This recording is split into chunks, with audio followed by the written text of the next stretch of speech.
Hi, welcome back to the new video.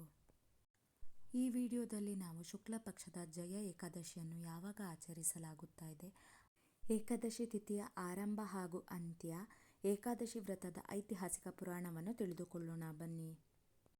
ಜಯ ಏಕಾದಶಿಯನ್ನು ನಾವು ಜನವರಿ 29, 2026 ಆಚರಿಸಲಾಗುತ್ತಾ ಇದೆ. ಏಕಾದಶಿ ತಿಥಿಯ ಆರಂಭ ಜನವರಿ 28, 4:36ಕ್ಕೆ.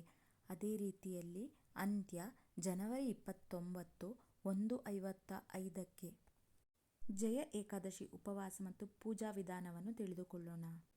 ಏಕಾದಶಿ ಉಪವಾಸವನ್ನು ಮಾಡಲು ಇಚ್ಛಿಸುವವರು ಏಕಾದಶಿಯ ಹಿಂದಿನ ದಿನ ಅಂದರೆ ದಶಮಿಯ ದಿನದಂದು ಸಾತ್ವಿಕ ಅಥವಾ ಸರಳ ಆಹಾರವನ್ನು ಸೇವಿಸಬೇಕು.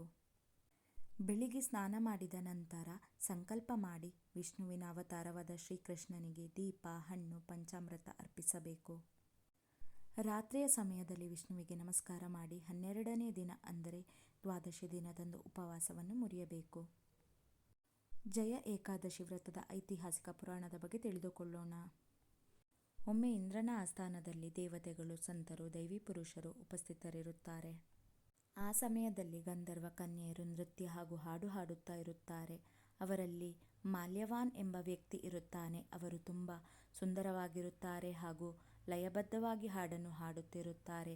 ಅದೇ ರೀತಿಯಲ್ಲಿ ಹುಡುಗಿಯರಲ್ಲಿ ಪುಷ್ಪವತಿ ಎಂಬವಳು ನೃತ್ಯವನ್ನು ಮಾಡುತ್ತಾ ಇರುತ್ತಾರೆ. ಅವರಿಬ್ಬರು ಲಯವನ್ನು ತಪ್ಪಿ ನೃತ್ಯ ಹಾಗೂ ಹಾಡು ಹಾಡಿದ್ದಕ್ಕೆ ಕೋಪಗೊಂಡ ಇಂದ್ರನು, ನೀವು ಸ್ವರ್ಗದಲ್ಲಿ ಜಾಗವಿಲ್ಲ, ನರಕಕ್ಕೆ ಹೋಗಿ ಜೀವನ ಮಾಡಿ ಎಂದು ಶಪಿಸುತ್ತಾನೆ. ಶಾಪದ ಪರಿಣಾಮ ಅವರಿಬ್ಬರು ನರಕಕ್ಕೆ ಹೋಗಿ ಬಹಳ ಕಷ್ಟವನ್ನು ಅನುಭವಿಸಿದರು.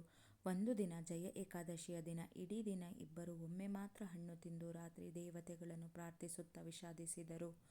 ಮರುದಿನ ಬೆಳಗ್ಗೆ ಇಬ್ಬರು ಸ್ವರ್ಗಸ್ಥರಾಗುತ್ತಾರೆ. ಇಬ್ಬರೂ ತಿಳಿಯದೆ ಜಯ ಏಕಾದಶಿಯ ಉಪವಾಸವನ್ನು ಕೈಗೊಂಡ ಕಾರಣ ಅವರಿಗೆ ಸ್ವರ್ಗ ಪ್ರಾಪ್ತಿಯಾಗುತ್ತದೆ. ಹೋಪ್ ನಿಮಗೆ ಈ ವಿಡಿಯೋ ಇಷ್ಟ ಆಯಿತು ಎಂದು ಭಾವಿಸ್ತೇನೆ. ಇಷ್ಟ ಆದಲ್ಲಿ ಲೈಕ್ ಮಾಡಿ, ಶೇರ್ ಮಾಡಿ, ಸಪೋರ್ಟ್ ಮಾಡಿ. ಧನ್ಯವಾದಗಳು.